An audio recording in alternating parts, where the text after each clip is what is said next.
In this video, I'm going to give an applied example of how mathematics is used in computer science. So if you're a mathematician, this will give you a good example of where logarithms are used in real life. On the other hand, if you're a computer scientist or a programmer, this will let you see how you can use math to explain a concept that's common in computer science. Let's start with a few definitions that will help us through this example. A logarithm. A logarithm is considered the inverse of an exponent. So you see I have a logarithm graph here, and it kind of looks like an exponent graph, but turned on its side. So a logarithm will typically have a base. This is a base 2 logarithm, and the number in question, or the factor here, is 8. So what we're saying is that 8 is 2 to the third power, and that's the answer of a logarithm. So the base 2 log of 8 is 3, or in other words, 2 to the third equals 8. Next we have big O notation. This is a big concept in computer science because it's telling us how our time or space needs grow as the number of units we need to process grows. Finally, there's the concept of a binary tree. This is a tree that has at most 2 children, and we'll talk a bit about the space property and the min-heap property through this video. So the space property means that each row must be complete before we can start a new row, and the min-heap property means that each parent has to be less than the value of its children. Let's take the scenario. Say we have a list of numbers and we need to find the lowest number. You might think, okay, we'll start with the first number, 31. Is 31 less than 34? Well, yes, so far that's the lowest number. Is 31 less than 18? No. Okay, so now 18 is the new lowest number. Is 18 less than 25? No. Is 18 less than 17? Well, yes, 18 is less than 17. We have a new low number. 17 less than 9? Yes, it is. We have a new low number. Is 6 less than 9? Yes, it is. We have a new low number. Is 16 less than 6? No. 23 less than 6? No. 37 less than 6? No. So you see, after doing those operations, we've found our lowest number. But one property that you might find here is, to find that lowest number, I had to do an operation on every single number that was up here on this list. So if I add more numbers, that increases my time to process and find the lowest number. So a similar thing happens if I need to insert something on the beginning of this list. If I have to add something to the beginning, I have to tell everything here to go down by one space, one at a time. So the insert or delete to remove something from the beginning of the list, or the search operation to find the lowest item on the list, will take about as much time, it will take about 1 unit of time for everything on the list. So let's take our graph that we have here, and I'm going to put t over on this axis, which is the amount of time it takes to process. And I'm going to put n on this axis, which is the number of units. We see here for our array, each unit we store is one more operation, and you quickly can see that this starts to take a shape.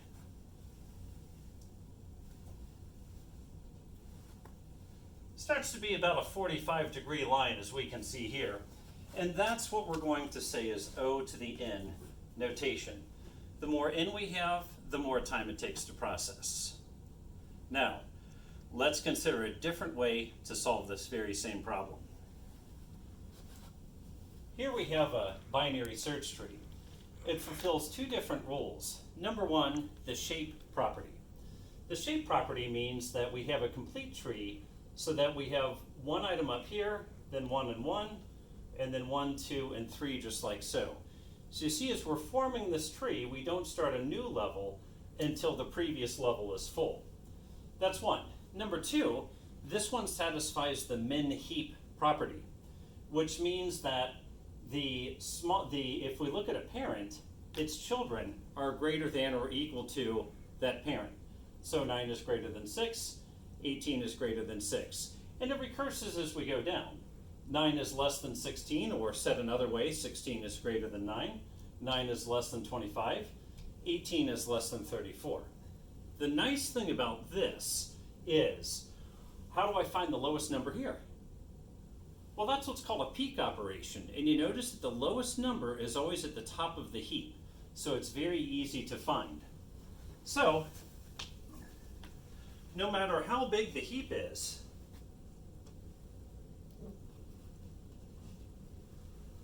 the time it takes to find that lowest number is constant. It's this orange line I've drawn here, which means a heap is saving us all of the difference between here and here that we have over a traditional linear array. That's what we're going to call O to the 1. Because as the data set grows, it takes a constant amount of time to process. Let's take a look at the logarithmic properties of the binary search tree. How would we add a number to this heap? Say we need to add something. Let's take the number 17. What we would do is we would add 17 to the next available space, again satisfying the shape property. So we go to the last row, we see if there's room. If there's room, we add it. If not, we simply create a new row. We've added the 17, so we've fulfilled the shape property, but what about the heap property? Well, the heap property has been violated because you notice, well, 6 is still good. 6 is still less than 9 and 18, but if we look at 18, we see, is 18 less than 25? Yes, it is. Is 18 less than 17? No, it's not. So we need to do a swap. So we're simply going to swap 18 and 17, and then we will reevaluate our heap and confirm that it still follows the shape property and the heap property. So shape we're good. Heap, how are we looking here? This is good. Let's go up one level. Is 6 less than 9? Yes. Is 6 less than 17? Yes. So we've satisfied the heap property. Now if that were the number 1, we'd have to swap one more time. What you'll see here is the maximum number of swaps that we have to do is equal to the number of rows that we have in this binary tree or this heap. Now let's consider a removal operation. When we remove from a heap, we typically are going to remove from the top. So how do we remove something and still satisfy the shape and the heap properties? Well, to remove something, we'll simply take this 6 and put it over here. Now what we'll do is we'll take the last item down here on the last row. We'll go ahead and move that to the top. Now we have 18. Have we satisfied the shape property? Yes, we have. But have we satisfied the heap property? Ooh, no we have not, because you see 18 is not less than 9 or 17. So of these 3 numbers, we're going to pick the lowest and we're going to do a swap. 9 and 18.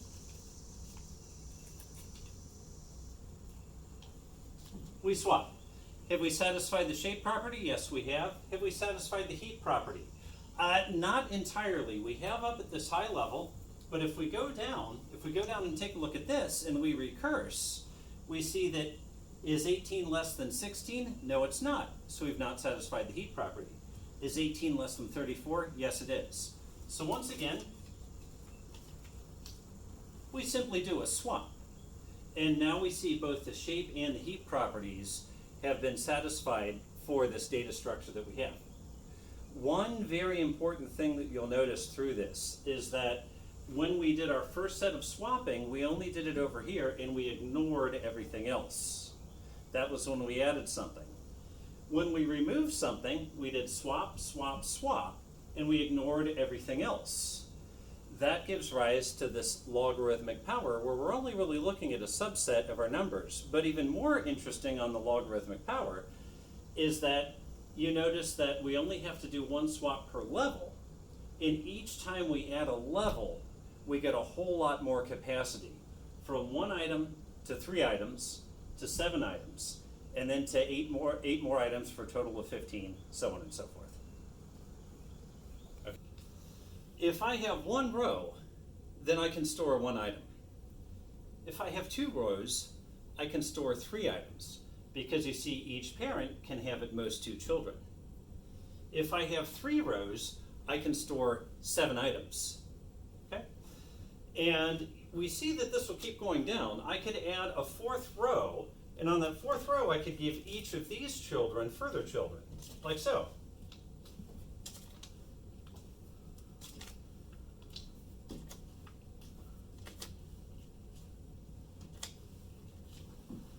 Now what's my capacity? Well, it's easy to add up. because the first row is really 2 to the power of 0. That means we can store one item here because any number to the power of 0 is 1. The second row is 2 to the power of 1. So we can store two more items down below. 2 to the power of 1 is 2. Our total storage is 3 items, 2 to the power of 0 plus 2 to the power of 1. Now let's look at our next row, that's 4, which is 2 to the power of 2. So total of 7 items, 1, 2, and 4 is 7. Look at this next row, and once again you see that we continue with these exponents of 2, because each of these can have at most 2 children. This is 2 to the power of 3, or 8. So now we can store 15. Now, here's where the logarithm thought comes in. You notice that in worst case, if I removed an item, I had to swap once for each level, at worst case. If I add an item, once again, I have to swap once for each level. So each one of these levels indicates one more swap or one more operation. But you notice the more levels we add, the bigger the capacity of our collection gets. So in other words, as the n grows, the time to process it grows, but it grows more slowly as n grows. And this is a key feature of big O notation. Let me map this on our graph. I have one row, I can store one item. I have 2 rows, I can store 2 items. I have 3 rows, I can store 4 more items for a total of 7.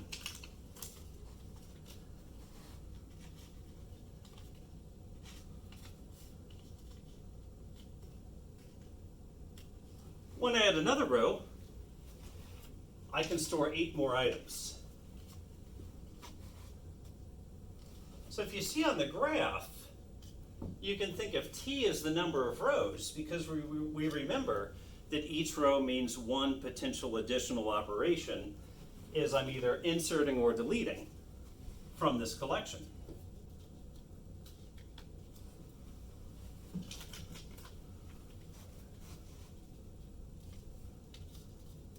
So 4 rows gives me a capacity of 15 items. If I had a 5th row, I'd have a capacity of about 31 items. It'd be significantly greater. Notice the shape of this curve. Do you notice how n gets greater? It is growing, but we're getting a whole lot more that we can process with the same amount of operations as this grows. This is a logarithmic curve, roughly, because we kind of are doing some stair stepping here. But this roughly works out to being a logarithmic curve. And I'll also say things get a little funny here at 1 because the graph would actually go below 0 at that point. But here again, thinking greater than 1, you see how as we're going out this way, the curve is still getting higher, but it is getting higher at a slower rate. If I continued our array example, O to the n, we know that gives us about a diagonal 45-degree line. This is less than diagonal or 45 degree. And when you can use these logarithmic operations, this is what you're saving as you grow. Logarithms are common with recursion. A lot of times you can get to a logarithmic rate with recursion. And also note this is an O log n curve. So common with recursion. And the idea with big O notation is to try to flatten these things as much as we can, because in our field of computing, we often find that we have spikes, we have surges, we have demand that comes from places we don't know. And oftentimes we can find we might have this many customers, each one might be represented by one of these numbers. And then we might have this many customers, or they might be doing this volume of business with us. And we want to make sure for that many customers, or for that volume of business, that we have the right hardware in place and that we're spending our money wisely, so that we know that we only need to add a little bit more hardware or a little more processing power as our customer base grows. So, if you can picture this, when you hear logarithm, if you can picture this shape, that'll help a lot. Funny story, I took calculus in undergrad, didn't do so well. Did okay, just average. I became a professor, and my department had asked me to teach a class in data structures and algorithms. I had never taken a class in data structures and algorithms before, so I didn't really know what to talk about. But I read the book and I really got to like data structures and algorithms. And that's really what we're talking about right here. After that, I went back and I decided to take calculus one more time. Went back, took calculus 15 years after I took it the first time, and I got straight A's. And a lot of the reason was, when I heard the professor say logarithm or log base 2, and by the way, this example here would be a log base 2 logarithm, I could put this image in my head and then I knew what we were talking about, and calculus made a whole lot more sense. So it helped me out, and I certainly hope that this presentation helps you out as well. Thank you.